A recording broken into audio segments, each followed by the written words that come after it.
Hello बच्चों, कैसे हो आप लोग।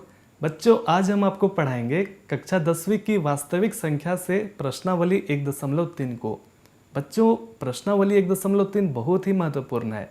इसको आपको बहुत ही ध्यानपूर्वक देखना है, ठीक है। और याद रखिए, जो पहला वाला सवाल है कि सिद्ध करिए कि √5 एक अपरिमेय संख्या है, इसको अगर आप अच्छे से समझ लेते हैं ना, तो बाकी के जितने भी क्वेश्चन आप उसको आराम से बना सकते हैं।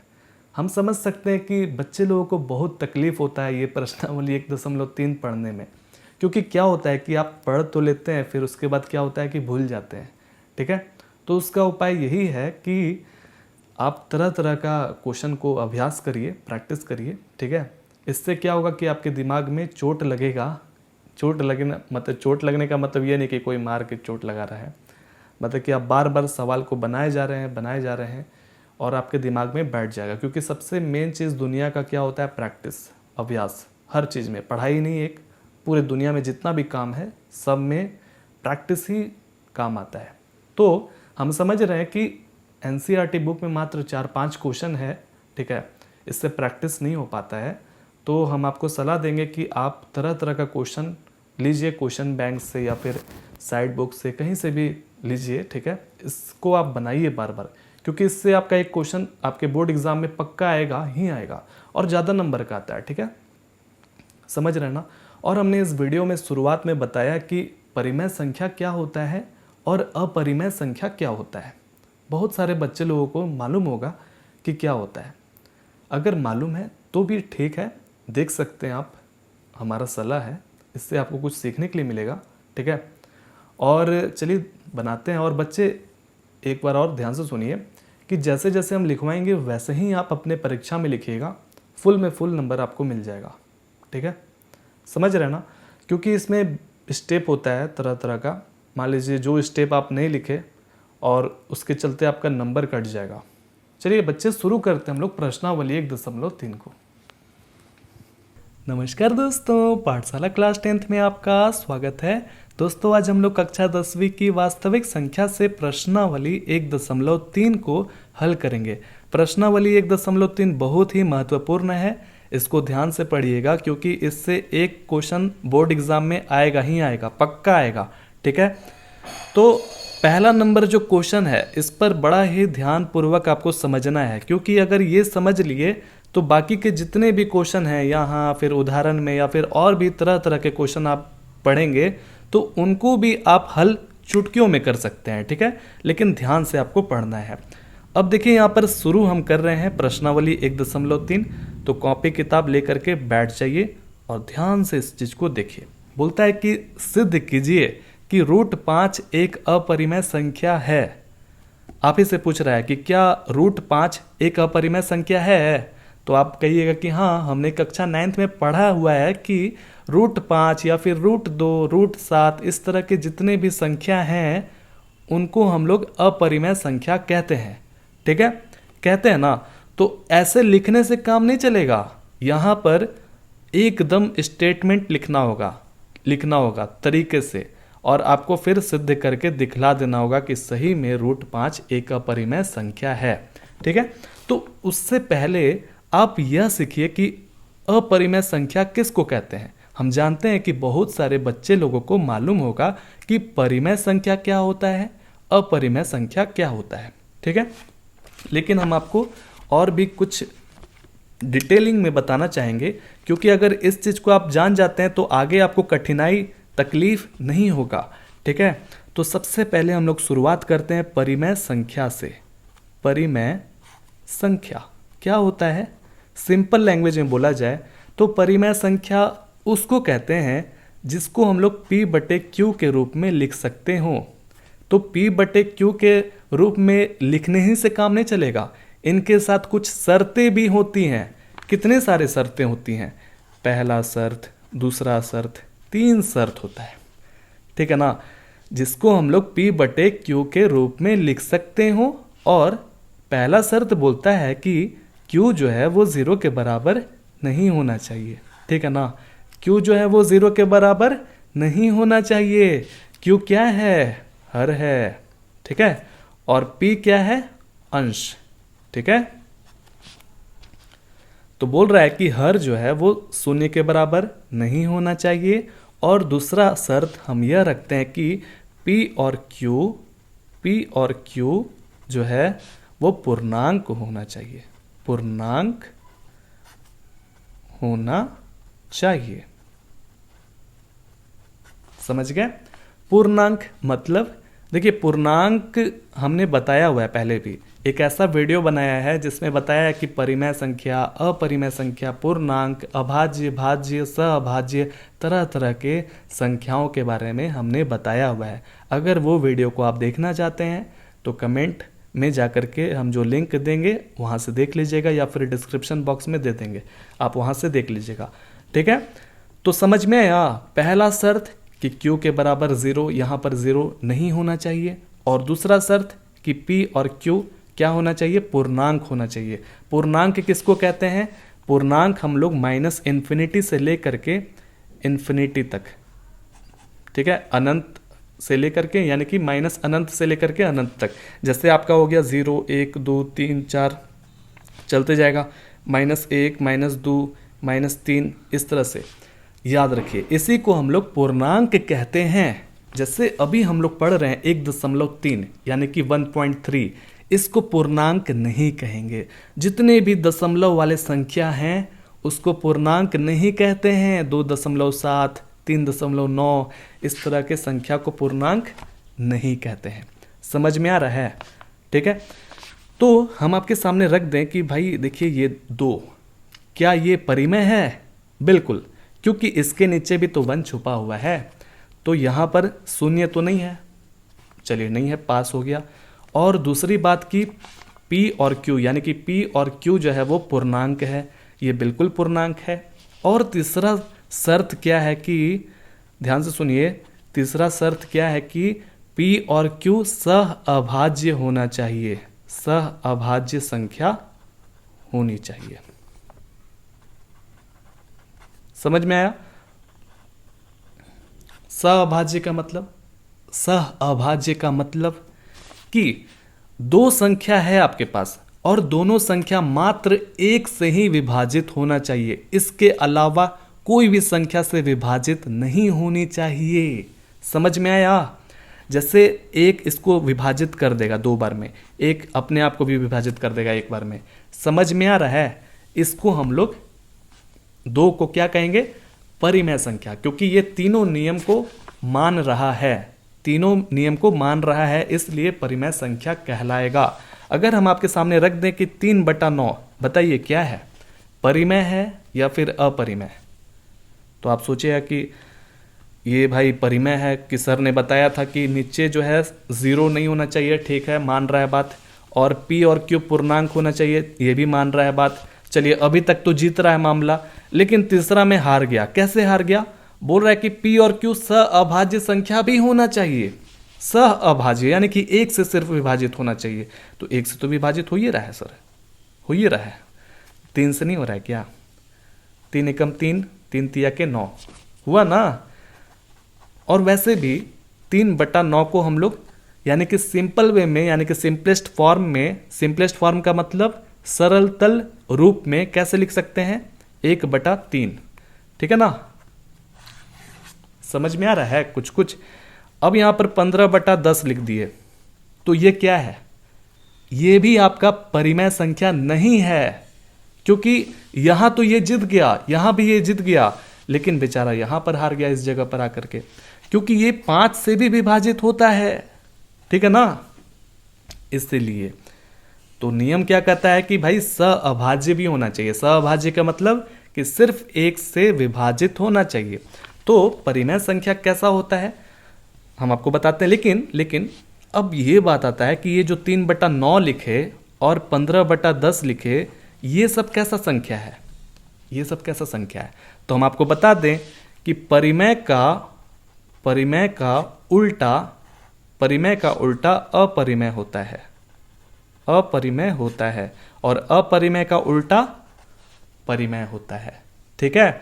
यानी कि जो संख्या परिमेय है, ध्यान से सुनिए, जो संख्या परिमेय है वो अपरिमेय नहीं होगा, और जो संख्या अपरिमेय है वो संख्या परिमेय कभी भी नहीं हो सकता है। यानी कि एक दूसरे का ये दोनों कट्टर दुश्मन है। जो संख्या परिमेय है वो संख्या अपरिमेय नहीं होगा, और जो संख्या अपरिमेय है वो संख्या कभी भी परिमेय नहीं हो सकता। समझ में आ गया? क्लियर? तो इसका मतलब 3/9 और 15/10 क्या है? ये अपरिमेय है, अपरिमेय, क्योंकि ये शर्त को ये नहीं मान रहा था, इसलिए इसके कारण अपरिमेय हो गया। समझ में आ गया सब चीज अच्छे तरीके से, कोई दिक्कत नहीं है। चलिए, अब परिमेय कैसा देखने में लगता है? परिमेय देखिए 2, 3, 4, 5, 1/7 इस तरह के जितने भी संख्या हैं, 0/1, 0/1 क्यों लिखा हमने? क्योंकि 0/1 का मतलब क्या होता है? 0 होता है, तो 0 भी आपका परिमेय संख्या होगा, क्योंकि इसके नीचे देखिए क्यू की जगह पर 0 नहीं है। बात मान गया? पूर्णांक, 0 भी पूर्णांक होता है, 1 भी पूर्णांक होता है, और सअभाज्य संख्या भी है ये, क्योंकि ये 1 से विभाजित होगा। क्या 1 से भी विभाजित हो जाएगा? ये भी 1 से विभाजित हो जाएगा। तो सिंपल बात है कि ये होगा, ठीक है। और अपरिमेय यानी कि देखिए, ये 1 अगर 0 लिख दें तो कहानी खत्म हो गया। 7/0 लिख दिए तो ये कभी भी परिमेय नहीं होगा। तो जब ये परिमेय नहीं है तो क्या सिंपल ऑटोमेटिक कि ये अपरिमेय हो जाएगा। समझ में आ गया? ये था आपका परिमेय संख्या का। अब इसको, ये तीनों को आप दिमाग में अटा लीजिए, ये काम आने वाला है, ठीक है ना। अब हम लोग सीखते हैं कि अपरिमेय क्या होता है, जल्दी से फटाक से, इतना समय भी नहीं लगेगा। अपरिमेय में, अपरिमेय संख्या क्या होता है? सिंपल है, जैसे हमने परिमेय संख्या को बताया था कि परिमेय संख्या को P/Q के रूप में लिख सकते हैं, तो अपरिमेय संख्या को P/Q के रूप में नहीं लिख सकते हैं। जिसको हम लोग P/Q के रूप में नहीं लिख पा रहे हैं वही आपका अपरिमेय संख्या है। अगर लिख भी दे रहे हैं, ये तीनों चीज नहीं आना चाहिए उसमें। तीनों में से कोई एक चीज भी अगर मिस कर गया, नहीं मिल रहा है, तो वो अपरिमेय संख्या हो जाएगा। चलिए, मान लीजिए आपको नहीं समझ में आया अभी भी, तो चलिए हम आपको बताते हैं। जैसे मान लीजिए आपने कक्षा 9th में पढ़ा था कि √2 का जो मान होता है वो 1.414213, इसी तरह से आगे चलते जाता है। और इसी तरह से √3 का 1.73205008 चलते जाएगा, ठीक है। और √4 के पास इतना ताकत है कि वो अपना रूट को खत्म करके 2 बना लेता है। ये जो √4 है ये आपका परिमेय संख्या है, परिमेय संख्या, क्योंकि 2 जो है वो तीनों नियम को मानता है, इसलिए ये वो परिमेय हो जाता है। समझ में आया? √5 अपरिमेय है। क्यों है हम आपको बता रहे हैं, सॉरी, इसी तरह से चलते जाएगा, ठीक है। क्योंकि अगर मान लीजिए रूट को अगर खोलते हैं तो इसका जो मान है वो इतना होगा। तो मान लीजिए कि 1.4142 जो भी लिखे जा रहे हैं, तो इसका जब हटाइएगा ऐसे करके, तो नीचे 000 भी चलते जाएगा। हमको मालूम ही नहीं है, हम इसको P/Q के रूप में लिख ही नहीं पा रहे हैं, एकदम लिख ही नहीं पा रहे। और हमने आपको पहले भी बताया था कि पहले तो ये आप P/Q के रूप में नहीं लिख पा रहे हैं, और दूसरी बात कि ये दशमलव वाला संख्या है। दशमलव वाला संख्या पूर्णांक नहीं होता है, तो इस नियम को ये नहीं मान रहा है, तो इसी के चलते ये अपरिमेय संख्या भी हो गया। उम्मीद है आपको सब चीज समझ में आ गया होगा। समझ में आया? इसको हम लोग P/Q के रूप में नहीं लिख पा रहे हैं, कितना भी कोशिश कर रहे हैं। अब मान लीजिए हम आपके सामने रख देते हैं कि √4 ये क्या है, परिमेय है कि अपरिमेय? तो हमने अभी आपको बताया था कि ये परिमेय है। परिमेय कैसे? जैसे प्रश्नावली 1.2 में हमने आपको बताया था अभाज्य गुणनखंड विधि द्वारा हल करने के बारे में। तो 4 है, तो इसको 2 से विभाजित करेंगे तो हो जाएगा। तो √4 को हम क्या लिख सकते हैं? √2 गुना √2 लिख सकते हैं ना। तो इसके पास इतना क्षमता है, क्योंकि ये जोड़ा में है, इसके पास इतना ताकत है कि अपना रूट को खत्म करके बाहर निकल सकता है। यानी कि 2 गो है तो 2 बन जाएगा।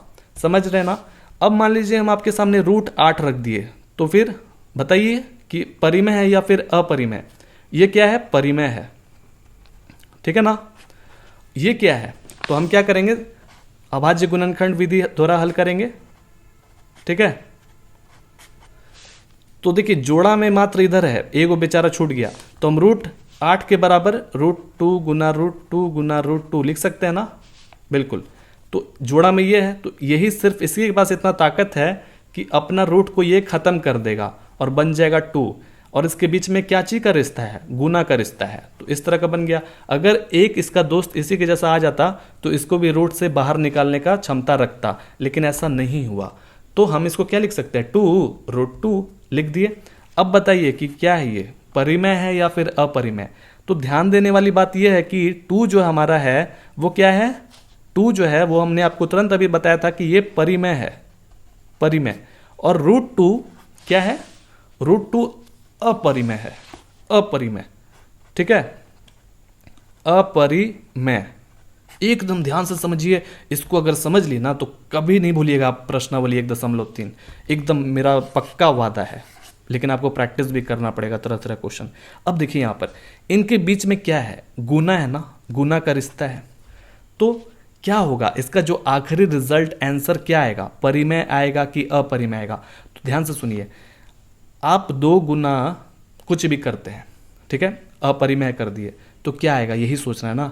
तो हम आपको बता दें, बड़ा ही ध्यान पूर्वक सुनिएगा कि अगर आप गुना करिए इन दोनों के बीच में, यानी कि परिमेय गुना अपरिमेय करिए, या फिर जोड़ करिए, या घटाइए, या फिर भागा दीजिए यानी कि विभाजित करिए, कुछ भी करिएगा परिमेय और अपरिमेय के बीच में, तो उसका जो आखिरी रिजल्ट है वो क्या आएगा पता है, अपरिमेय आएगा।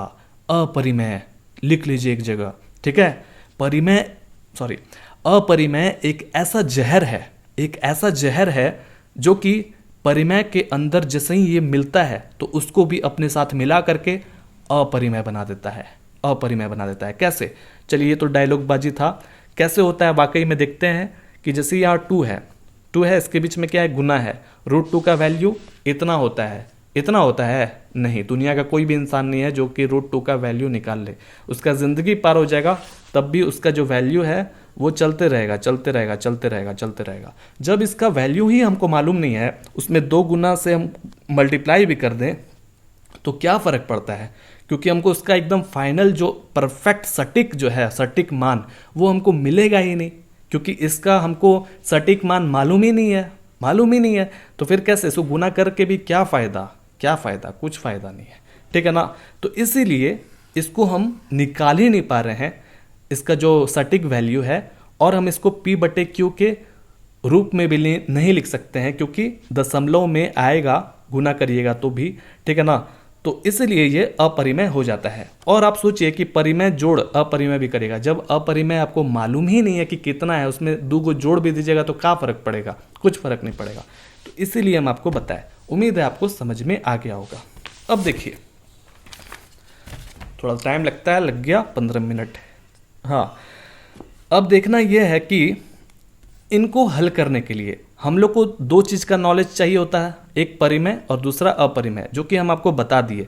अब एक और चीज़ का हमको नॉलेज होना चाहिए, वो है प्रमेय 1.3, यानी कि थ्योरम है ये, थ्योरम, ठीक है। तो यहाँ पर लिखा हुआ है, मान लीजिए P एक अभाज्य संख्या है, जो भी लिखा हुआ है हम आपको बताते हैं, एकदम ध्यानपूर्वक समझिएगा दोस्तों, ठीक है। इसको हमने यहाँ पर लिख दिया है, इसको हमने यहाँ पर लिख दिया है, इसको ध्यानपूर्वक देखिए। तो क्या बोलता है कि मान लीजिए कि P एक अभाज्य संख्या है। अब यहाँ पर रुक जाइए, क्या बोला कि मान लीजिए कि P जो है एक अभाज्य संख्या है। तो अभाज्य संख्या मालूम है ना किसको कहते हैं, जो खुद से कट जाए और सिर्फ 1 से कटे, यानी कि 2 संख्या से जो सिर्फ कटता है, विभाजित होता है, उसी को हम लोग अभाज्य संख्या कहते हैं। जैसे 2 हो गया, 3, 5, 7, 11, 13, 17, इस तरह के जितने भी संख्या हैं, इन्हीं को तो हम लोग अभाज्य संख्या कहते हैं। देखिए, 2 जो है सिर्फ 1 से भी विभाजित हो जाएगा और 2 खुद से भी हो जाएगा। इसी तरह से 3 भी खुद से तो होगा ही और 1 भी इसको विभाजित कर देगा।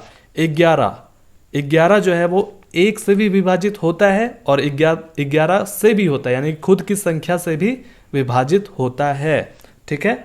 इसी को तो हम लोग कहते हैं अभाज्य संख्या। समझ में आया? तो ये सब क्या है, ये सब P है, ठीक है ना। तो यहां पर क्या बोल रहा है कि P के जगह पर आपको ऐसा संख्या लेना है जो वाकई में अभाज्य संख्या हो। तो ठीक है, हमने ले लिया, इसमें से जो भी आपको उठाना है उठा लीजिए। फिर क्या बोलता है कि यदि P, फिर कॉमा लग जाता है, यदि P रुकने के लिए बोला, यदि p ए स्क्वायर को विभाजित करती है, अगर मान लीजिए कि p जो है ना, p ए स्क्वायर को विभाजित करती है, तो p जो है ना वो a को भी विभाजित कर देगी। यानी कि आगे देखने का जरूरत ही नहीं है, सॉल्व करने का जरूरत ही नहीं है। यहां पर बोल रहा है कि ऑटोमेटिक एकदम पक्का कंफर्म है कि p जो है, यानी कि यही p a को, सिर्फ a को, ठीक है, विभाजित पक्का कर देगा। तो फिर आप सोच रहे होंगे कि इससे क्या मतलब है सर, इसको पढ़ने से क्या फायदा होगा। तो जब आप प्रश्नावली 1.3 को हल करिएगा तो वहां पर इसका बहुत बड़ा महत्व है। इसके बिना आप हल नहीं कर सकते हैं। जो एग्जाम में कॉपी चेक करता है ना, उसको आप नहीं बता पाइएगा कि ऐसा ऐसा मामला है। तो इसको समझना जरूरी है। फिर से रिपीट करिए, क्या बोल रहा है। अब P देख के आप घबराइए मत, A देख के घबराना नहीं है। P की जगह पर कोई भी संख्या हो सकता है, कोई भी नहीं चलेगा। कैसा संख्या होना चाहिए? अभाज्य संख्या होना चाहिए।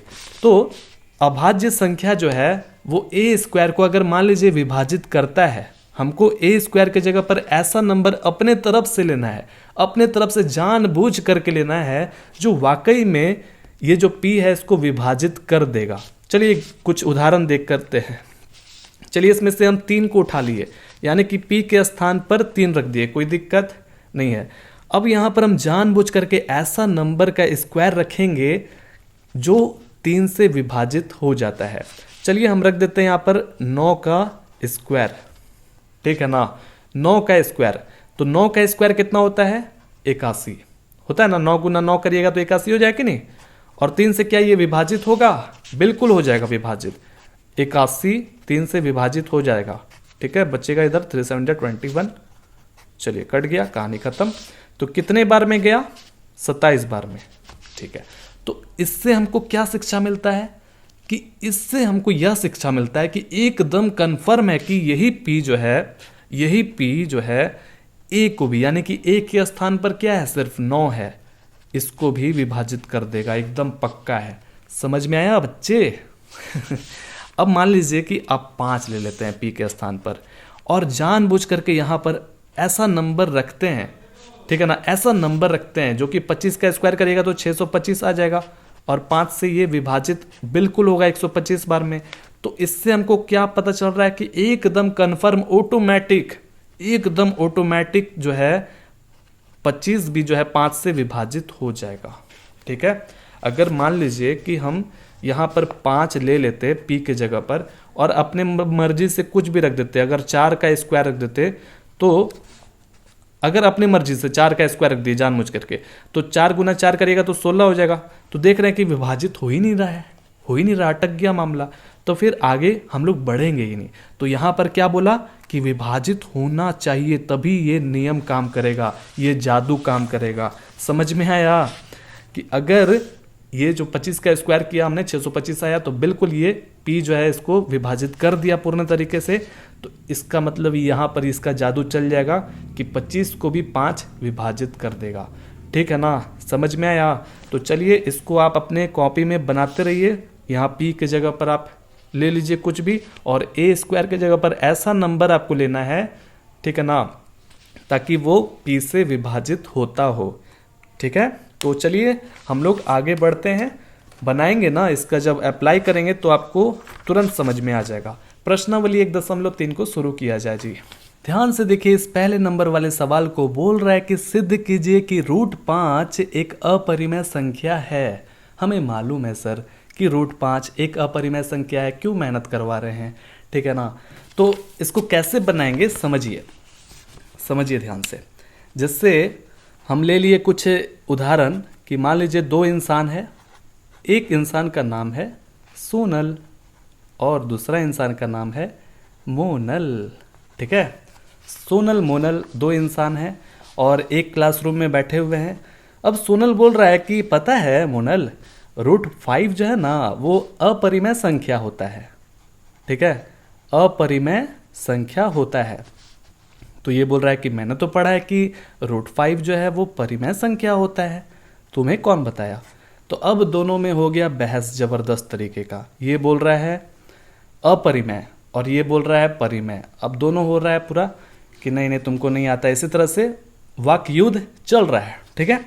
तो फिर 200-300 बार वाक युद्ध करने के बाद अब क्या होता है कि सोनल जो है हार मान करके बैठता है, बोलता है कि सही बोल रहे हो, एकदम सही बोल रहे हो, मेरा माथा मत खाना प्लीज़, तुम जीत गए कि √5 जो है ना परिमेय संख्या ही होता है। अब ये पूरा उछलने लगा, ये हम जीत गए बिल्कुल, ठीक है ना, तुमको तो कुछ आता ही नहीं है। फिर ये बैठा हुआ था शांति से। फिर जब थोड़ा सा एनर्जी आया इसके अंदर तो ये बोला कि ठीक है ठीक है ठीक है, तुम जीत गए, हम तुम्हारा बात मान लिए कि √5 जो है वो परिमेय संख्या है। ये मन में सोचा कि रुको अब इसी के बोली से इसी को फंसा करके हराते हैं कैसे, ठीक है, इसको थोड़ा शर्मसार करते हैं कैसे। तो देखिएगा, फिर जब ये परिमेय संख्या मान लेगा यानी कि उसका विपरीत मान लेगा, ठीक है, विरोधाभास, विरोधाभास समझते हैं, विरोधाभास यानी कि दोनों में क्या हो रहा है, पट नहीं रहा है, ये कुछ बोल रहा है ये कुछ बोल रहा है, दोनों में एकदम विपरीत है, उल्टा है, तो उसी को कहा जाता है विरोधाभास, ठीक है। अब इसके हिसाब से चलिए हम लोग बनाते हैं कि सही बात है मोनल, √5 जो है ना वो परिमेय संख्या है। कैसे बनाना है सबको आराम से लिखते चलिएगा। पहला नंबर को समय बिताइए, अच्छे से पढ़िए, बाकी का दूसरा तीसरा एकदम हलवा जैसा बनेगा, ठीक है। तो हम लिखते हैं कि हम इसके विपरीत, विपरीत यानी कि अपरिमेय का विपरीत क्या होता है, परिमेय, तो लिखना होगा हम इसके विपरीत यह मान लेते हैं कि √5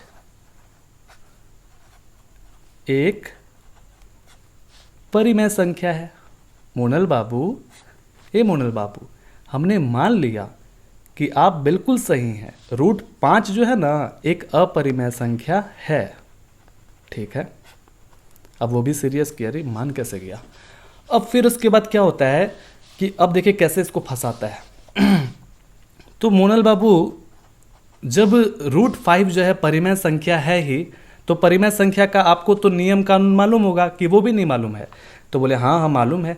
तो आपको तो ये मालूम होगा कि √5 जो है वो P/Q के रूप में हम लोग लिख सकते हैं बराबर। नहीं यार असल में हम क्या बोल रहे हैं कि P/Q के रूप में √5 को लिख सकते हैं ना, क्योंकि P/Q के रूप में किसको लिखा जाता है, परिमेय संख्या को लिखा जाता है ना। और मोनल बाबू ने क्या माना है कि भाई ये जो है √5 परिमेय संख्या है, तो सिंपल बात है कि परिमेय संख्या के बराबर परिमेय संख्या होता है कि नहीं, क्योंकि यहाँ पर बराबर का चिन्ह है, ठीक है। और P/Q के साथ साथ 3 गो शर्त भी होता है, वो भी लिखना जरूरी है। याद करिए हमने आपको बताया था कि नहीं कि Q जो है वो 0 के बराबर नहीं होना चाहिए, पहला शर्त। दूसरा शर्त क्या होता है कि P और Q पूर्णांक होती है, पूर्णांक होती है, कोई दिक्कत।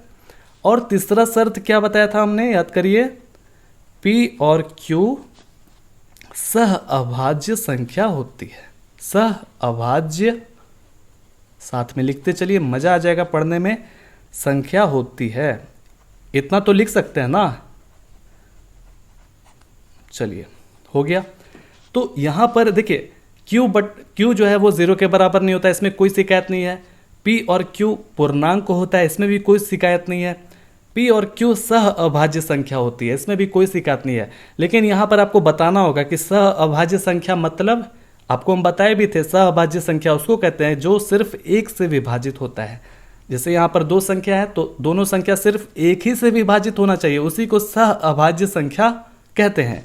तो लिखना होगा कि इसका मतलब, ये जो आपने लाइन लिखा P और Q सह अभाज्य संख्या होती है, इसका मतलब क्या हुआ, यहाँ लिख दीजिएगा, फुल में फुल नंबर मिलेगा।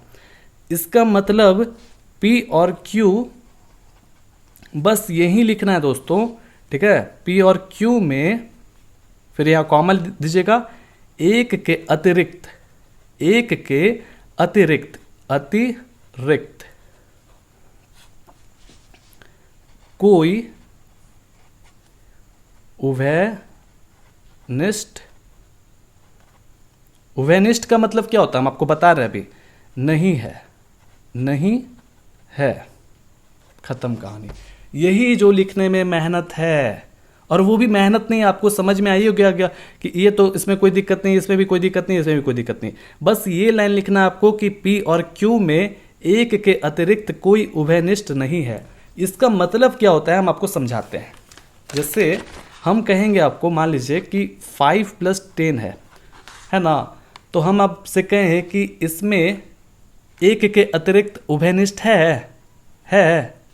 उभयनिष्ठ का मतलब होता है कॉमन फैक्टर, कॉमन है, यानी कि जो चीज़ इसके अंदर है वो चीज़ इसके अंदर है, तो बिल्कुल है। कौन सा ऐसा नंबर है? 5।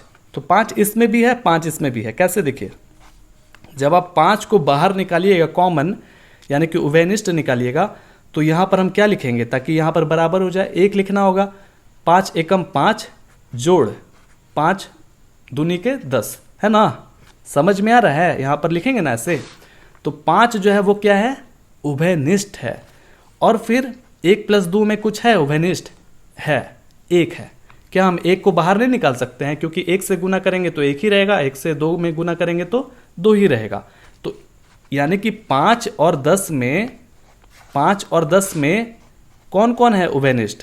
पहला तो 5 है और दूसरा 1, ठीक है?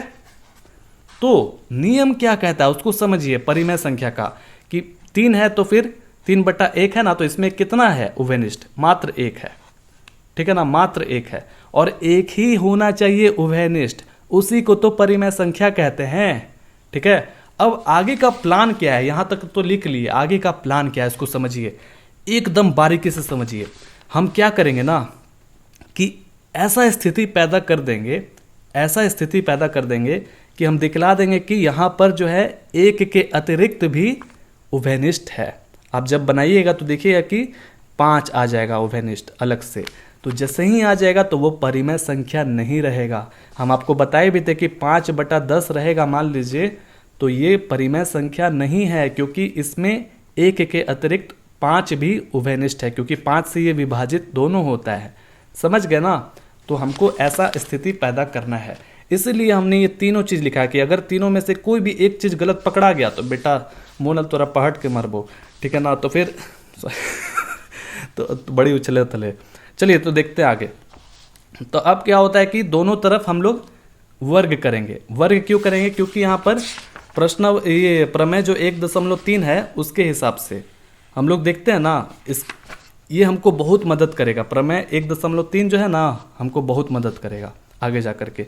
तो हम क्या करेंगे कि दोनों तरफ वर्ग करेंगे। ध्यान दीजिएगा, इसके बाद लिखेंगे दोनों तरफ वर्ग करने पर, चलिए वर्ग करिए, तो √5 का स्क्वायर और P/Q का होल स्क्वायर। समझ गए? अब हम इसको कैसे करेंगे? ये मालूम है ना कि √5 जो है 2 बार गुना होगा, तो इसका मतलब क्या हो जाएगा? 5 हो जाएगा कि नहीं? 5। और P में भी स्क्वायर होगा और Q में भी स्क्वायर होगा, तो P²/Q² हो जाएगा। समझ गए? यहाँ तक हम करना क्या चाहते हैं इसको समझिए। हम ऐसा स्थिति यहाँ पर क्रिएट करेंगे कि दिखलाएंगे कि अच्छा 5 भी जो है ना विभाजित होता है। तो हम क्या करेंगे कि इसको उठा करके उधर भेज देंगे। ये देखिए, ये जब उधर जाएगा तो ऊपर चला जाएगा कि नहीं? इसके साथ जब मल्टीप्लाई हो जाएगा यानी गुना हो जाएगा, तो P² हो गया, ठीक है? अब हम इसको अकेला करेंगे। देखिए ये जो चिन्ह है ये अगला स्टेप, यानी कि यहाँ जगह नहीं है इसलिए हम आगे का ऐसे लिख रहे हैं। तो Q² को जब अकेला करेंगे तो 5 जो है उड़ करके उधर जाएगा तो नीचे चला जाएगा, ठीक है? नदिया के पार जब जाएगा तो नीचे चला जाएगा। हो गया ना? तो ये जो इक्वेशन है ये क्या दिखला रहा है? इक्वेशन नंबर यानी कि समीकरण 1 है। ये दिखला रहा है कि 5 जो है ना P² को विभाजित करता है। एक वो चीज पकड़ा गया। ऐसे समझिए कि हमने क्या बताया था कि 10/5 है मान लीजिए, तो एक चीज पकड़ा गया कि अच्छा ये जो है विभाजित हो जा रहा है, लेकिन ये भी तो विभाजित होना चाहिए। अब हम तलाश करेंगे, ऐसा नुक्स निकालेंगे कि ये भी जो है ना विभाजित हो जाए। एक तो पकड़ा गया है, तो देखिए यहाँ पर 5 जो है इसको विभाजित करता है। तो आपको याद होगा प्रमेय 1.3 में हम आपको बताए भी थे। क्या बताए थे? याद करिए कि A² को अगर P विभाजित करता है, ध्यान से सुनिएगा, P क्या होता है? अभाज्य संख्या होता है। तो ध्यान दीजिए कि क्या यहाँ पर 5 अभाज्य संख्या है? बिल्कुल, 5 जो है अभाज्य संख्या है, क्योंकि ये 1 से जाता है और 5 से सिर्फ जाता है, तो ये तो अभाज्य संख्या है। बिल्कुल, ये मैच कर रहा है। अब यहाँ पर ए स्क्वायर के जगह पर क्या है? पी स्क्वायर है। अब यहाँ कुछ भी हो सकता है पी के स्थान पर। तो ये नियम क्या बतलाया था आपको कि अगर ए स्क्वायर को पी विभाजित करता है तो पक्का है कि पी जो है ना वो ए को भी विभाजित करेगा। याद करिए। तो हम प्रमेय 1.3 के हिसाब से बनाएंगे। यहाँ पर हम लिख देंगे कि 5 जो है पी स्क्वायर को विभाजित कर रहा है। लिख दें यहाँ 5, फिर कॉमा जरूर लगाइएगा। कॉमा हम लोग इसलिए लगाते हैं क्योंकि वहां पर रुकेंगे, ऐसे रुकेंगे। देखिए यहाँ 5 पी स्क्वायर को विभाजित कर रहा है, यहाँ 5 पी स्क्वायर को विभाजित कर रहा है। कोई दिक्कत? ठीक है। तो आपने प्रमेय 1.3 में क्या पढ़ा था कि अगर कोई भी अभाज्य संख्या, जैसे 5 क्या है? अभाज्य संख्या है। अगर कोई भी 5 जैसे है यहाँ पर अभाज्य संख्या पी स्क्वायर ए स्क्वायर को विभाजित करता है तो एकदम पक्का कंफर्म है कि 5 जो है वो पी को भी विभाजित करेगा। तो हम लिख देंगे, तो प्रमेय 1.3 का वास्ता देंगे इसको, ठीक है ना। तो प्रमेय 1.3 के अनुसार लिखिए, अनुसार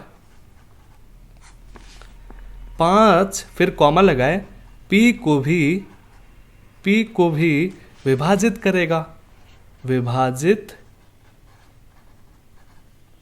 करेगा। समझ में आया?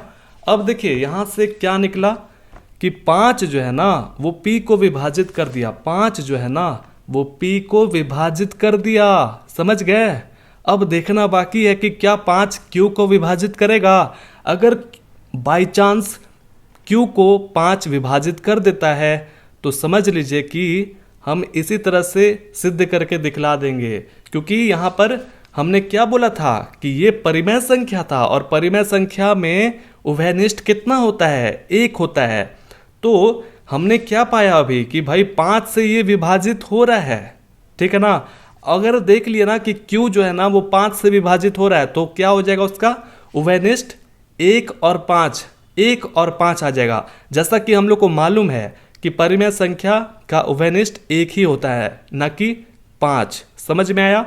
तो उसी तरह से हमको यहाँ पर सिद्ध करके दिखलाना होगा, ठीक है। तो हम क्या करेंगे, जैसे यहाँ पर समीकरण 1 माने इसी तरह से समीकरण 2 यहाँ पर मान लेते हैं, ठीक है, क्योंकि ये काम आने वाला है। सबसे मेन पॉइंट क्या था कि 5 पी को विभाजित कर रहा है, ठीक है। तो फिर हम आगे क्या लिखेंगे, ध्यान पूर्वक देखिए। माना r बराबर 5 जो है वो p को विभाजित कर रहा है। तो आप फिर सोचिएगा कि अरे अचानक से r बराबर p/5 कहाँ से आ गया सर, ऐसे कैसे हो गया? तो हम आपको बताते हैं बच्चे, ध्यान से देखिए। जैसे आपको मालूम है समीकरण 1 में क्या लिखा हुआ है कि q स्क्वायर बराबर p स्क्वायर बटा 5, ठीक है। जैसे हमको q और p का मान हमको मालूम नहीं है, बिल्कुल भी नहीं। चलिए हम ऐसा करते हैं कि p के स्थान पर हम अपने मर्जी से लेते हैं ऐसा नंबर जो वाकई में 5 से विभाजित होता हो, जो वाकई में 5 से विभाजित होता हो, ठीक है। तो चलिए हम यहाँ पर 25 का स्क्वायर ले ली, यानी कि वर्ग करेंगे 25 गुना 25 तो 625 आ जाएगा। क्या ये 5 से विभाजित होता है? बिल्कुल, 125 बार में। तो हमने क्या पाया कि q स्क्वायर जो है वो 125 के बराबर हुआ। मान लीजिए आप यहाँ पर और भी नंबर रख सकते हैं, 15 रख सकते हैं, 10 रख सकते हैं, कुछ भी रख सकते हैं। ऐसा नंबर रखना है जो वाकई में 5 से विभाजित होता हो। तो आपने क्या देखा कि q स्क्वायर जो है वो 125 आया। तो आपको ये भी तो मालूम होना चाहिए कि यही सिर्फ नहीं है, ये भी तो है कि 5 जो है ना वो p को भी तो विभाजित कर रहा है। 5 जो है p को भी तो विभाजित कर रहा है, हमने लिखा तो था प्रमेय 1.3 के हिसाब से। तो ये जो है p/5 यही ना है, देखिए तो p/5, लेकिन मालूम ही नहीं है कि ये किसके बराबर है। जैसे इसका तो मालूम है कि भाई q स्क्वायर के बराबर है, लेकिन ये मालूम नहीं है, एकदम लवारिस जैसा है कि ये किसके बराबर है, मालूम ही नहीं है, ठीक है। अब आप मत समझ बैठिएगा कि Q के बराबर होगा, क्योंकि अगर आप 125 को आप गुणनखंड करते हैं अभाज्य गुणनखंड से, तो देखिएगा कि ये बिल्कुल भी बराबर एक दूसरे के नहीं आने वाला है, पक्का है कि कंफर्म है कि एक दूसरे के बराबर नहीं आने वाला है। तो इसलिए ये किसी के भी बराबर नहीं है, तो हम अपने मर्जी से R इस जगह पर मान लिए हैं। ठीक है, आप R S T U V जो भी आपकी मर्जी हो आप मान सकते हैं, हमने यहाँ पर R माना है, कोई दिक्कत, लिखा भी हमने, माना R बराबर P बटा 5। अब देखिए इससे फायदा क्या होगा समझिएगा। देखिए हम क्या करेंगे, इसको घुमा देते हैं, क्यों घुमा रहे हैं पता चलेगा आपको। तो P बटा 5 बराबर R लिख सकते हैं क्या? बिल्कुल लिख सकते हैं, इसमें और इसमें कोई अंतर तो नहीं है। हमने इसको ऐसे करके घुमा दिया, ये चीज यहां ले आया, ये चीज यहां ले आया। ठीक है, अब क्या करेंगे कि हम ये 5 को उधर भेज देंगे। ठीक है, तो P बराबर 5R हो जाएगा। हमने ऐसा इसीलिए किया ताकि P का जो है मान हमको मिल जाए। P का मान कितना आया? 5R आया, ताकि हम ये जो मान है ना P का मान हम इस समीकरण के अंदर बैठा सके, रख सके, और हमको Q का मान मिल सके कि भाई क्या चल रहा है वहां पर। समझ रहे ना? तो हम यहां पर बगल में जरूर से लिखिएगा कि जहां जहां R कोई पूर्णांक है, R कोई पूर्णांक है, ठीक है, ये जरूर से लिखिएगा। R क्या है? पूर्णांक है। पूर्णांक बोले तो 1 2 3 4 5 6 0 -1 -2 ये सब समझ में आया, लिख दीजिएगा। अब क्या करना है, ये जो P का जो मान है अब हम यहां समीकरण 1 पर बैठाएंगे। तो हम कैसे लिखेंगे? लिखेंगे कि समीकरण 1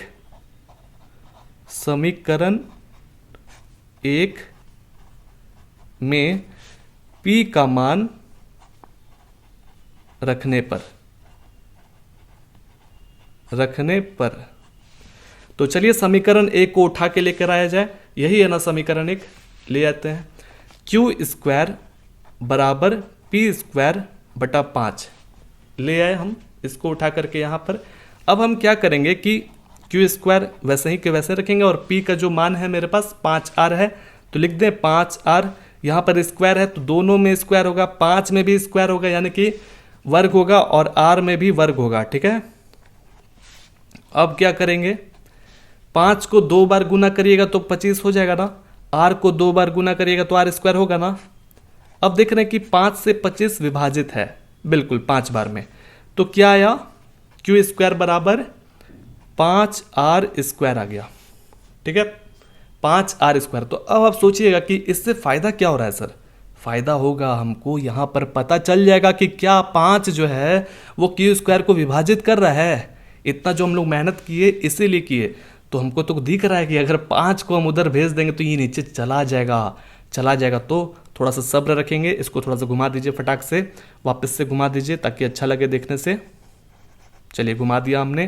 तो हमने क्या देखा कि जैसे ही R² को अकेला करिएगा तो ये 5 उड़ करके उधर जाएगा, तो नीचे चला जाएगा ना, नीचे चला गया ना।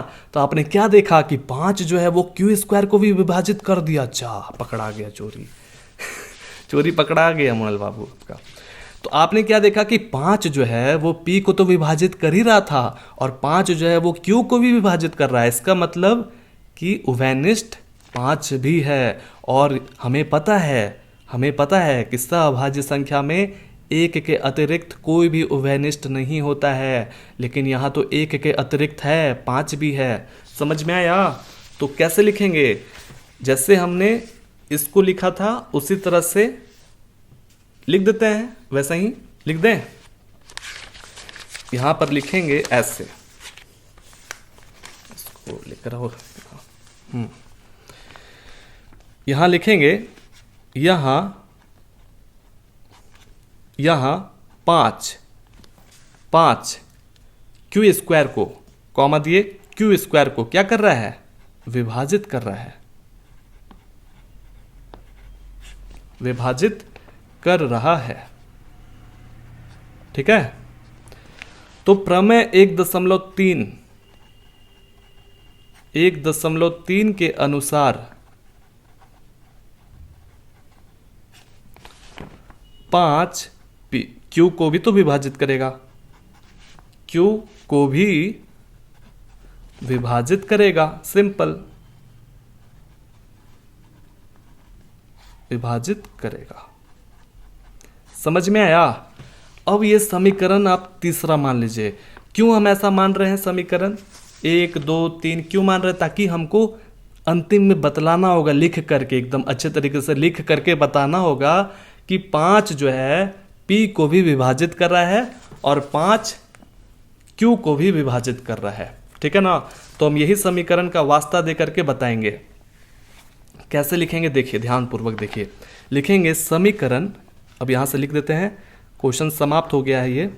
समीकरण 2 और 3 में, 3 से नहीं समझे? 2 और 3 को हमने क्यों लिया? क्योंकि दूसरा समीकरण में बोला गया था कि 5 P को भी विभाजित कर रहा है ना। और तीसरा समीकरण में क्या बोला गया था, जो कि अभी हम लोग तुरंत पढ़े हैं, कि 5 Q को भी विभाजित कर रहा है। तो इसीलिए हमने समीकरण 2 और 3 लिया है। यहाँ पर कोई दिक्कत नहीं है।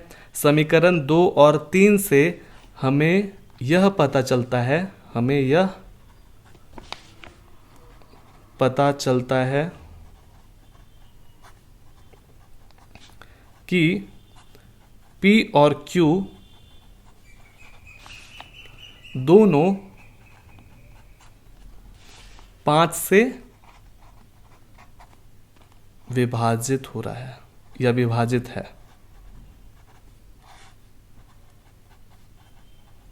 हो रहा है। समझ में आया? ये सबसे मेन चीज था। इसका मतलब क्या हुआ? लिखेंगे इसका मतलब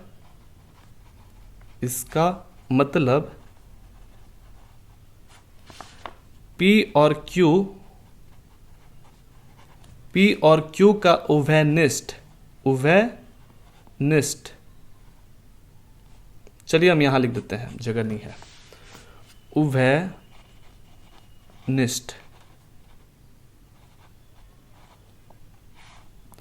क्या है? उभयनिष्ठ गुणनखंड 5 है। गुणनखंड 5 है। समझ में आया? ये सब मेन चीज पॉइंट है, इसको लिखना बहुत ज्यादा जरूरी है। फिर लिखेंगे लेकिन,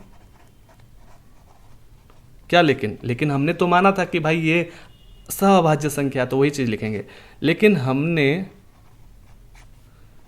तो P और Q को सहअभाज्य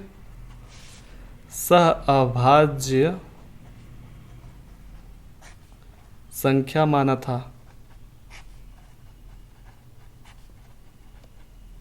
जो कि ये गलत साबित हो गया कि भाई इसमें 5 भी उभयनिष्ठ गुणनखंड है। ठीक है? तो हम लिखेंगे जो कि हमारी कल्पना के विपरीत है, जो कि हमारी कल्पना के विपरीत है, कल्पना के विपरीत है। ठीक है? ये चीज है। तो लास्ट में लिख देना है कि यह विरोधाभास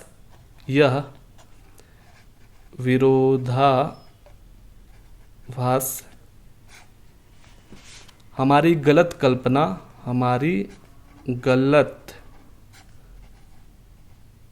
कल्पना के कारण उत्पन्न हुआ है। जो भी गलत कल्पना के कारण हुआ है। अपने शब्द में भी लिख सकते हैं, लेकिन यही मेन चीज है। क्या हमने गलत कल्पना किया था कि √5 एक परिमेय संख्या है। यही ना हमने गलत कल्पना किया था, संख्या है, बस हो गया। तो इसका मतलब लास्ट में हम क्या लिखेंगे कि √5 जो है वो एक अपरिमेय संख्या है जी, अपरिमेय संख्या है। बस इसी को थोड़ा सा लिखने में समय लगता है, जो कि बहुत ही आसान सा चीज है। ये सिंपल बात है। देखिए बहुत ही सिंपल बात है। समीकरण 2 और 3 का हमने वास्ता दिया, बोला कि P और Q को दोनों जो है P और Q को 5 विभाजित कर रहा है, सिंपल। तो इससे हमको क्या पता चला कि यहाँ पर 5 भी क्या है? उभयनिष्ठ गुणनखंड है। ठीक है? लेकिन हमने तो p और q को सभाज्य संख्या माना था कि नहीं शुरू में, याद करिए, जो कि हमारी कल्पना के विपरीत निकला। क्यों ये विपरीत निकला? क्योंकि यहाँ पर हम देख रहे हैं कि 5 भी जो है ना वो p और q को विभाजित कर रहा है, इसलिए उल्टा निकला। यह विरोधाभास हमारी गलत कल्पना के कारण हुआ। यह विरोधाभास क्यों हुआ? क्योंकि हमने शुरू में ही गलत ले लिया था कि ये परिमेय संख्या है, और हम उसी के हिसाब से बनाए तो देखे कि नहीं, ये मैच तो नहीं कर रहा है। परिमेय संख्या कभी भी 5 से विभाजित दोनों नंबर नहीं होता है, दोनों नंबर 5 से विभाजित नहीं होता है, इसी के कारण ये हुआ है। तो लिखे क्या हम लोग कि √5 जो है वो परिमेय संख्या है, सिंपल, और कोई इसमें दिक्कत वाली बात नहीं था। ठीक है, तो चलिए अब हम लोग दूसरा तीसरा ये सब बनाते हैं, उसमें समय नहीं लगने वाला ज़्यादा। ठीक है ना। दूसरा नंबर में क्या कर रहा है कि सिद्ध कीजिए कि 3 + 2√5 एक अपरिमेय संख्या है। ठीक है, तो जैसे जैसे बनाएंगे वैसे ही बोर्ड एग्जाम में बनाइएगा। देखिए कैसे बनाते हैं। दूसरा नंबर क्वेश्चन में कह रहा है कि 3 + 2√5 क्या एक अपरिमेय संख्या है? बिल्कुल, ये अपरिमेय संख्या है। तो कैसे इसको बनाएंगे? जैसे हमने प्रश्न नंबर 1 बनाया था उसी तरह से प्रश्न नंबर 2 भी हम बनाएंगे। सबसे पहले हम क्या करेंगे, लिखेंगे कि हम इसके विपरीत यह मान लेते हैं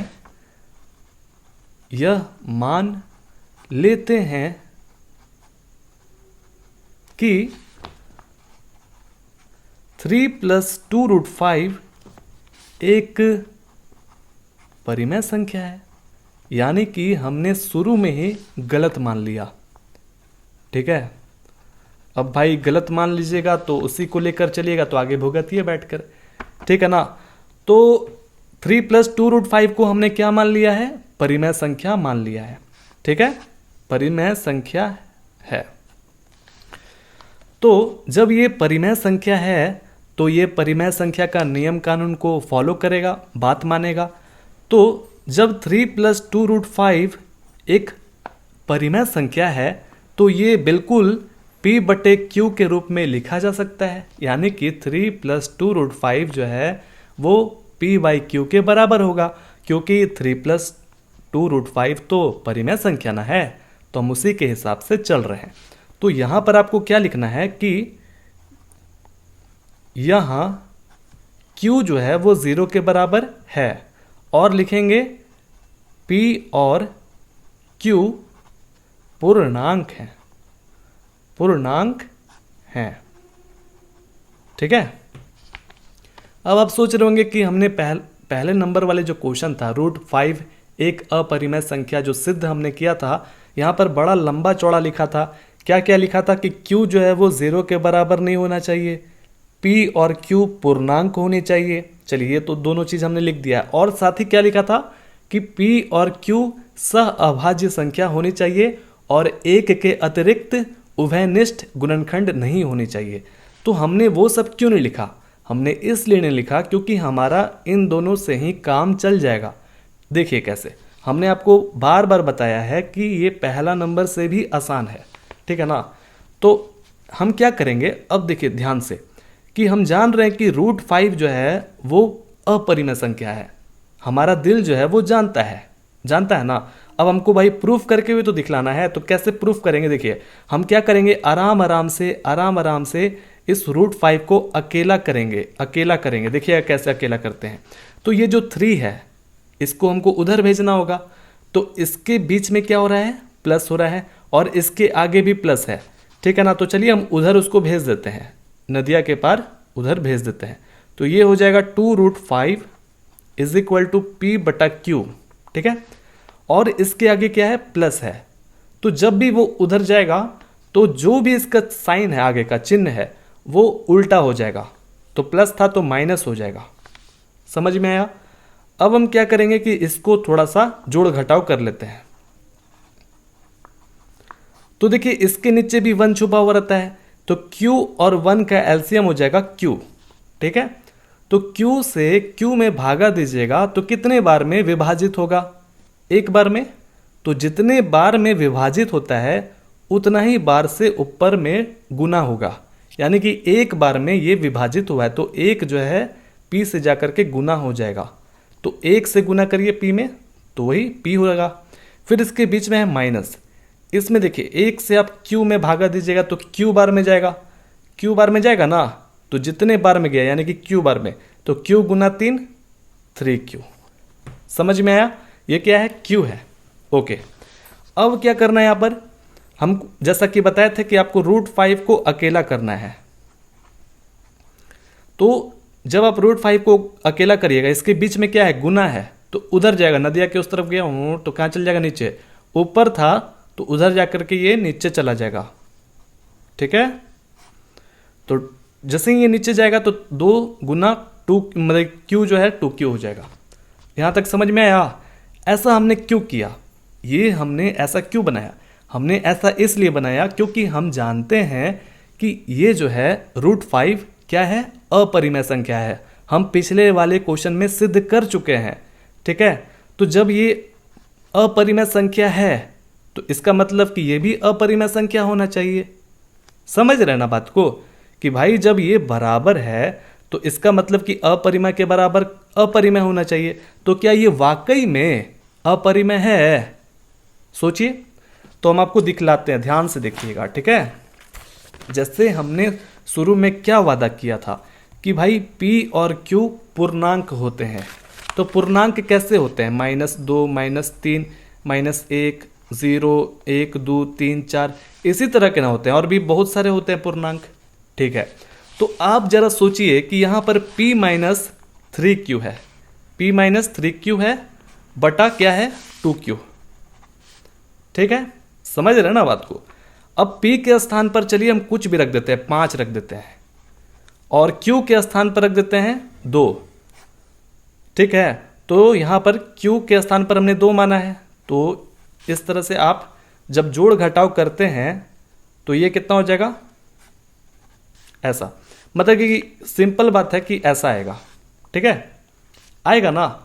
तो आप क्या देख रहे हैं कि ये भी तो आपका पूर्णांक ही है, पूर्णांक है ना, तो इसको क्या कहिएगा? परिमेय संख्या। और याद रखिए कि जो पूर्णांक होता है उसको हम लोग परिमेय संख्या कहते हैं।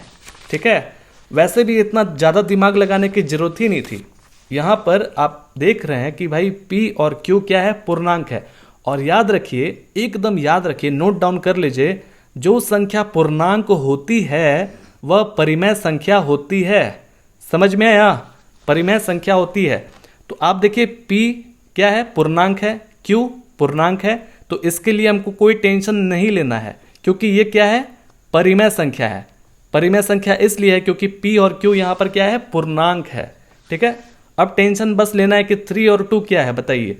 3 भी पूर्णांक है और 2 भी पूर्णांक है, और 3 क्या है? परिमेय संख्या भी है, 2 भी परिमेय संख्या है। तो हम देख रहे हैं कि इधर p और q के जगह पर हम जो भी पूर्णांक रखेंगे और जोड़ घटाव करेंगे तो उसका जो आखिरी रिजल्ट आएगा वो क्या आएगा?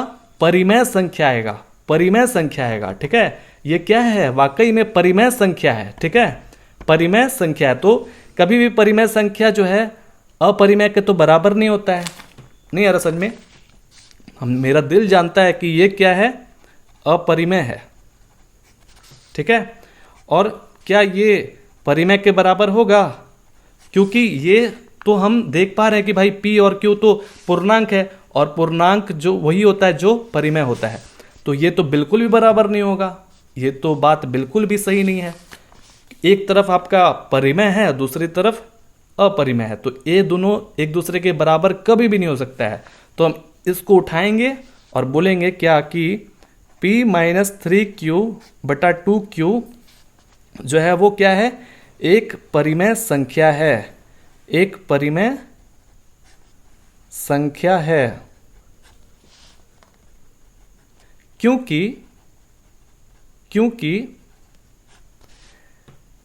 3 लिखिए यहां पर, 3 2 p और q ये क्या है? ये क्या है? पूर्णांक है, पूर्णांक हैं। इसलिए तो आप जरा सोचिए, ध्यान से सुनिए, जब ये पूर्णांक हैं ही पूरे तो इसका मतलब कि ये परिमेय संख्या है। जब ये परिमेय संख्या है ही, यहां पर बराबर का चिन्ह है, तो इसका मतलब कि √5 भी जो है वो आपका परिमेय संख्या है। नहीं समझे?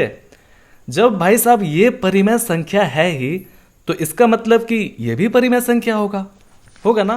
तो हम लिखेंगे कि इसलिए √5 भी परिमेय संख्या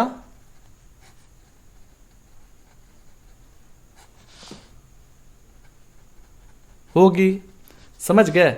फिर यहां पर रोकिए, अब थोड़ा सा अटपटा लग रहा है कि भाई √5 तो परिमेय संख्या होता नहीं है, हमने तो पिछले वाले सवाल में सिद्ध किया हुआ है। तो हम लिखेंगे लेकिन लेकिन लेकिन रुकिए, लेकिन हम जानते हैं कि √5 तो अपरिमेय संख्या है, अपरिमेय संख्या है। तो गड़बड़ क्यों हो रहा है? गड़बड़ इसलिए हो रहा है क्योंकि आपने जब शुरू में ही जो माना था वही गलत मान लिया था। तो वही लिखना होगा कि भाई गड़बड़ कहाँ से हुआ, गड़बड़ वहाँ से हुआ, बता रहे हैं। देखिए यहाँ ऐसे लिखिए कि यह विरोधाभास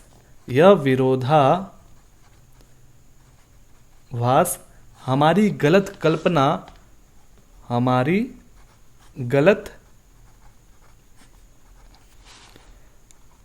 कल्पना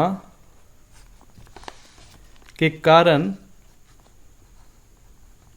उत्पन्न हुआ है, या फिर लिख सकते हैं के कारण हुआ है।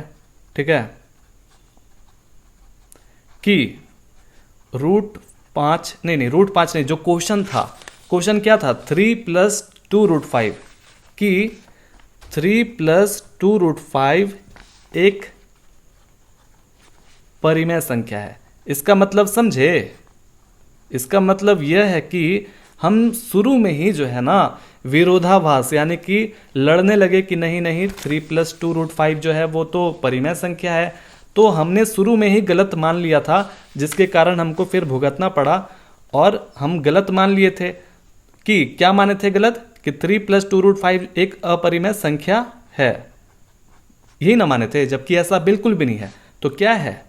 3 + 2 √5 एक अपरिमेय संख्या है। भाई जो परिमेय संख्या नहीं है वो अपरिमेय संख्या है। चलिए अब अगला सवाल देखते हैं। उम्मीद है आपको समझ में आ गया होगा। अगला सवाल बोल रहा है कि सिद्ध कीजिए कि निम्नलिखित संख्याएं अपरिमेय हैं। ये जो निम्नलिखित संख्याएं दिए गए हैं तीनों, क्या यह अपरिमेय है? तो बिल्कुल यह अपरिमेय है, क्योंकि इसके अंदर √2, √5, √2 है, इसलिए। तो फिर इसको सिद्ध कैसे करेंगे यह समझिए। जैसे हमने दूसरा नंबर को हल किया था उसी तरह से यहाँ पर भी हल करेंगे। तो तीसरा नंबर का पहला नंबर क्या बोल रहा है? 1/√2 है ना। तो उसी तरह से यहाँ पर भी लिखना है। हम इसके विपरीत यह मान लेते हैं कि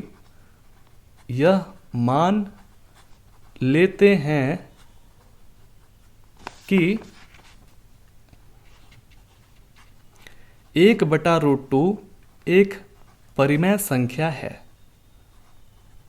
परिमेय संख्या है। यानी कि हमने शुरुआत में ही गलत मान लिया।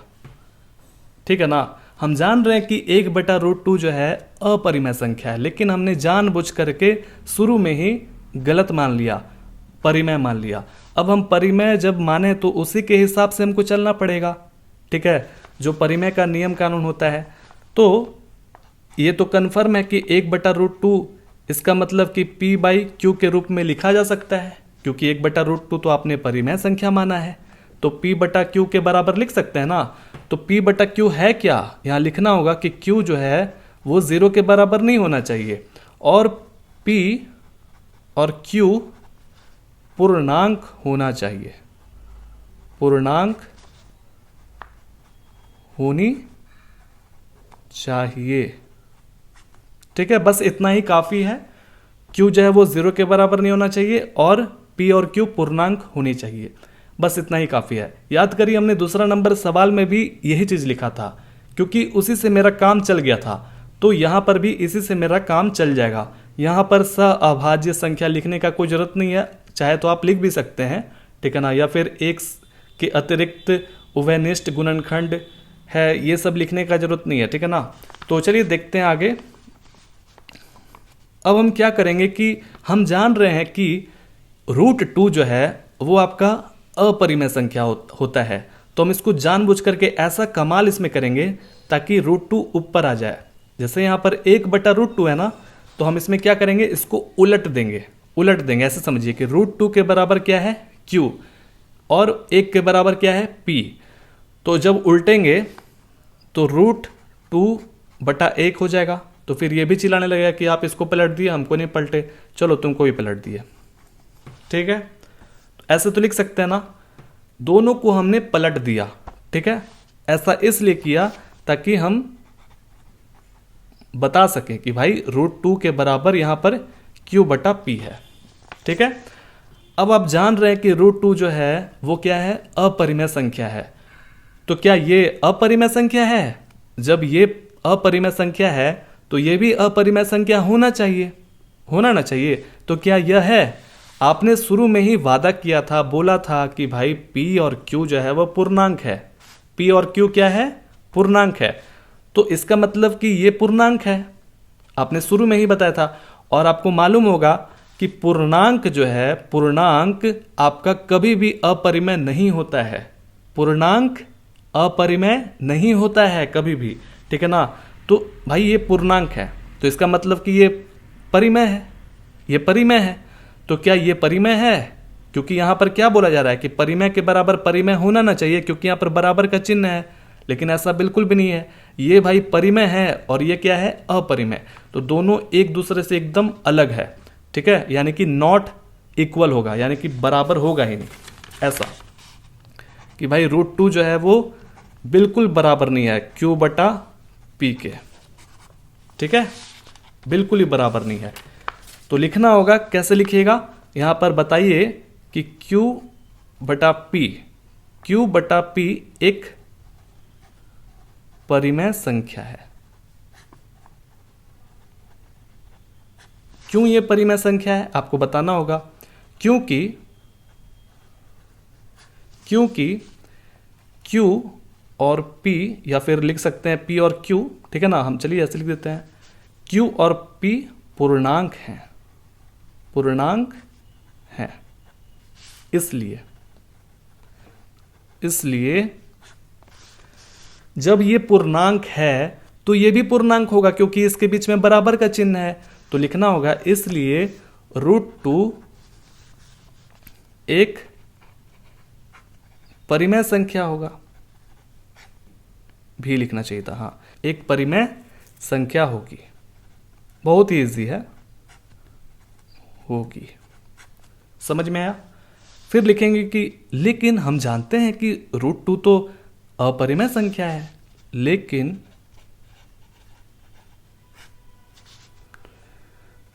हम जानते हैं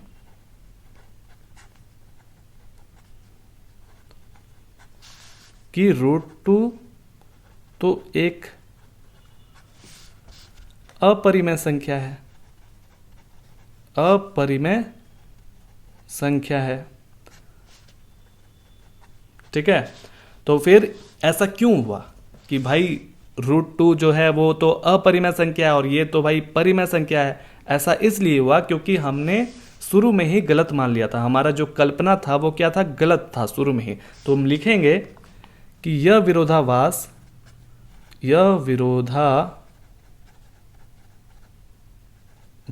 ये भास है, ठीक है। यह विरोधाभास हमारी गलत कल्पना के कारण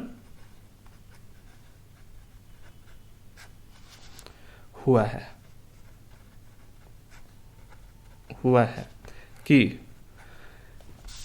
1/√2 एक परिमेय संख्या, यानी कि हमने शुरू में ही गलत मान लिया था, एक परिमेय संख्या है, ठीक है। तो इसके आगे लिख दीजिएगा, क्या लिखिएगा कि भाई 1/√2 क्या है, एक अपरिमेय संख्या। बस कहानी खत्म हो गया। इसके बाद ऐसे लिखिए 1/√2 एक अपरिमेय संख्या है। बस कुछ नहीं करना था, कहानी खत्म। तीसरा का दूसरा बोल रहा है कि 7√5 को अब आप सिद्ध करके बताइए कि यह अपरिमेय संख्या है। उसी तरह से बनाना है, हम इसके विपरीत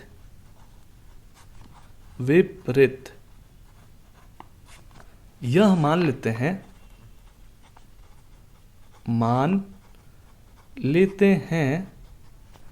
कि 7√5 एक परिमेय संख्या है। यानी कि हमने शुरू में ही गलत मान लिया, परिमेय संख्या है। तो जब ये परिमेय संख्या है तो उसी के हिसाब से हमको चलना पड़ेगा, उसी के नियम कानून के हिसाब से। जब 7√5 परिमेय संख्या है ही तो हम इसको P/Q के रूप में तो लिख सकते हैं ना, उसके बराबर तो लिख सकते हैं ना। तो यहाँ बगल में लिखना होगा कि Q जो है वो 0 के बराबर नहीं होना चाहिए, और P और Q पूर्णांक होते हैं, पूर्णांक चलिए होती है, लिख दिया। समझ में आया? उसी तरह से हमने लिख दिया। अब क्या करना आपको, देखिए ध्यान से दोनों तरफ। आप देख रहे हैं कि आपको मालूम है कि √5 जो है वो एक अपरिमेय संख्या है। तो आप जानबूझ करके क्या करिएगा कि √5 को इधर अकेला करने का कोशिश करिएगा। तो ये अकेला कैसे होगा, जब ये 7 हम उधर भेज देंगे, नदिया के उस तरफ भेज देंगे, तो बेचारा ये अकेला हो जाएगा। और फिर हम इसको बतला देंगे कि बेटा तुम जो हो ना अपरिमेय संख्या हो। ठीक है, तो उसी तरह से चलिए देखते हैं इसको। तो √5 को हमने अकेला किया, और 7 और √5 के बीच में क्या है, गुना है, गुना। तो ये जब उधर जाएगा तो नीचे चला जाएगा और Q के साथ जाकर के गुना हो जाएगा। ठीक है, ऐसा हो गया। तो अब आप बताइए कि क्या है ये √5। अब आप जानते हैं ना कि ये अपरिमेय संख्या है। तो क्या ये अपरिमेय संख्या है? सोचिए, विचार करिए। पहले तो P और Q को तो आपने यहाँ पर पूर्णांक माना हुआ है, पूर्णांक। और आपको मालूम है कि कभी भी पूर्णांक जो है वो अपरिमेय संख्या होता ही नहीं है। कभी भी पूर्णांक अपरिमेय संख्या होता ही नहीं है। ठीक है ना? तो P और Q के लिए तो टेंशन लेना ही नहीं है। और आपको मालूम भी है कि 7 जो है, यानी कि 1/7 बोलिए या फिर 7 बोलिए, वो भी आपका क्या है, वो भी क्या है, परिमेय संख्या है। ठीक है, तो इसलिए ये पूरा का पूरा क्या है, परिमेय संख्या है। समझ में आया? और आप ये जान रहे कि ये अपरिमेय संख्या है। तो कभी भी अपरिमेय और परिमेय बराबर नहीं होता है एक दूसरे के। ठीक है, तो इसको लिखेंगे कैसे, देखिए हम ये चीज को पूरा का पूरा लिख देते हैं वैसे ही। P/7Q एक परिमेय संख्या है। हमने बोला परिमेय संख्या है, तो फिर बोलेगा कि ऐसा क्यों? क्योंकि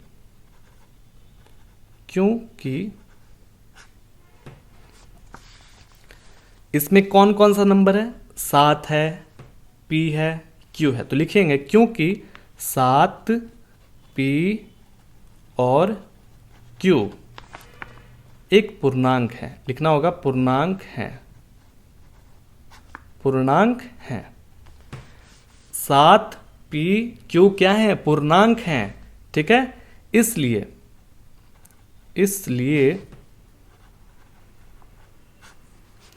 जब ये भाई साहब परिमेय संख्या है ही, तो ये भी तो परिमेय संख्या होगा।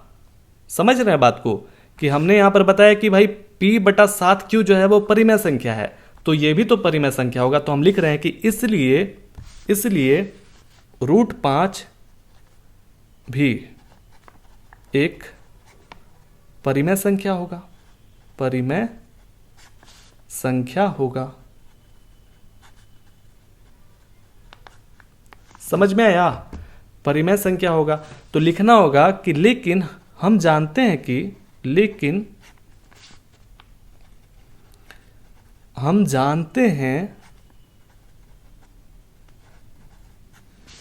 √5 तो एक अपरिमेय संख्या है, अपरिमेय संख्या है, जानते हैं ना। तो ऐसा क्यों हो रहा है, ऐसा क्यों हो रहा है कि ये तो भाई अपरिमेय संख्या है, तो अपरिमेय के बराबर परिमेय होता ही नहीं है। तो ऐसा इसलिए हुआ है क्योंकि हमने जब शुरू में ही मान लिया था गलत, हमारा जो गलत कल्पना था ना वही हमारा यहाँ पर वजह बना है। तो हम लिखेंगे कि यह विरोधाभास हमारी गलत, छोड़िए, हमारी गलत कल्पना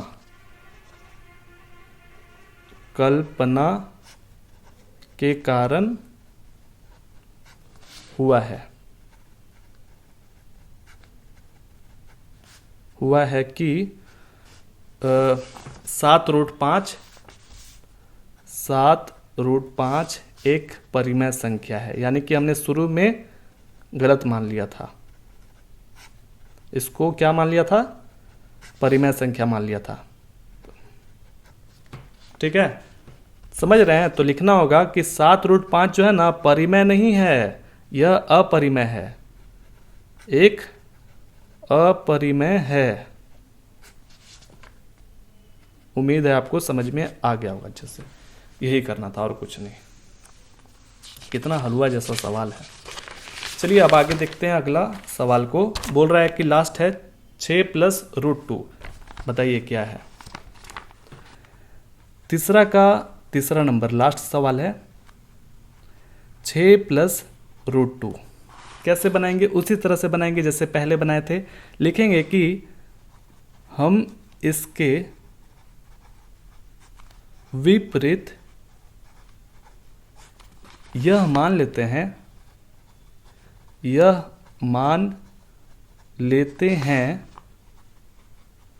कि 6 + √2 एक परिमेय संख्या है। यानी कि हमने शुरू में ही गलत मान लिया। ठीक है, शुरू में ही इनको परिमेय संख्या मान लिया। जब ये परिमेय संख्या है तो उसी के हिसाब से हमको चलना पड़ेगा, नियम कानून लगाना पड़ेगा परिमेय संख्या वाला। तो भाई साहब 6 + √2 तुम जो हो ना परिमेय संख्या हो ना, तो इसका मतलब कि तुम्हें P/Q के रूप में लिखा जा सकता है। बिल्कुल लिखा जा सकता है, क्योंकि ये तो हमने परिमेय संख्या माना है, और परिमेय संख्या उसी को कहा जाता है जो P/Q के रूप में लिखा जा सकता हो, और साथ ही Q जो है वो 0 के बराबर नहीं होना चाहिए, और P और Q पूर्णांक होनी चाहिए, पूर्णांक होनी चाहिए। ठीक है, ओके।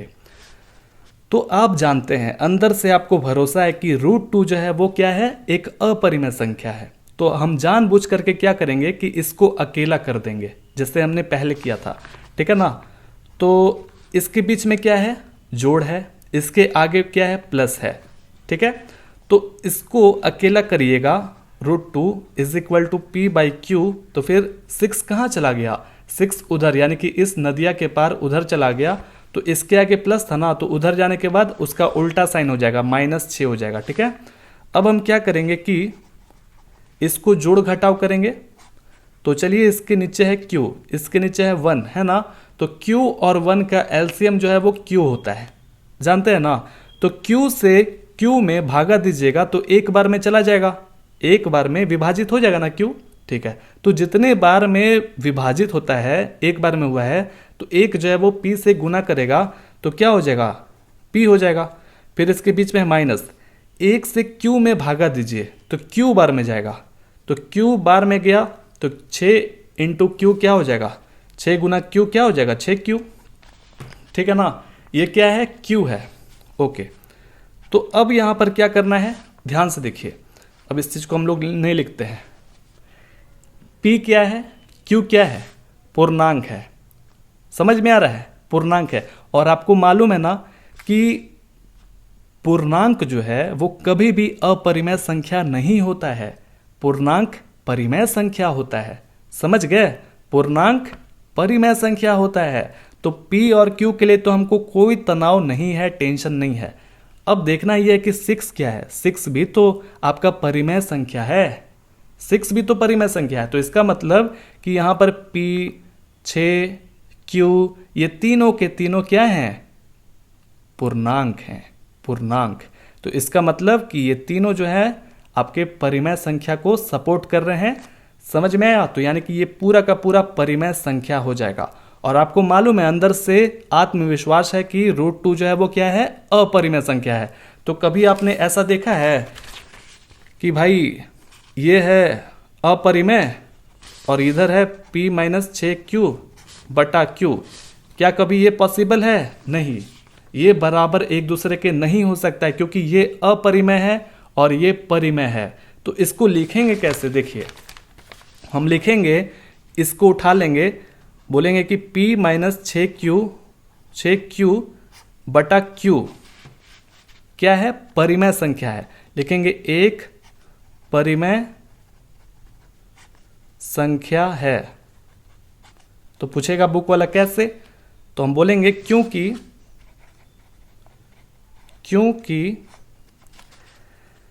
इसमें क्या है, 6P और Q पूर्णांक हैं, पूर्णांक हैं, इसलिए। ठीक है, इसलिए √2 भी क्या होना चाहिए, परिमेय संख्या होना चाहिए। √2 भी एक परिमेय संख्या होगी। समझ में आ रहा हम क्या बोल रहे हैं?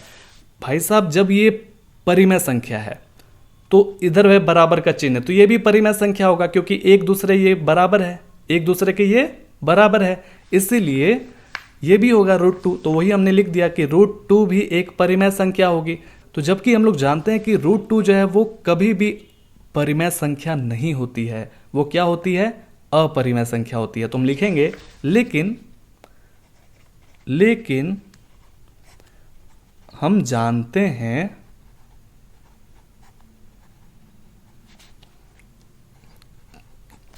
कि √2 एक अपरिमेय संख्या है।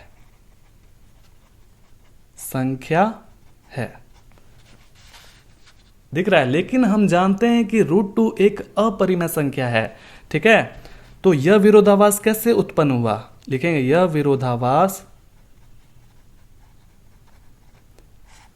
हमारी गलत कल्पना के कारण उत्पन्न हुआ है, हमारी गलत कल्पना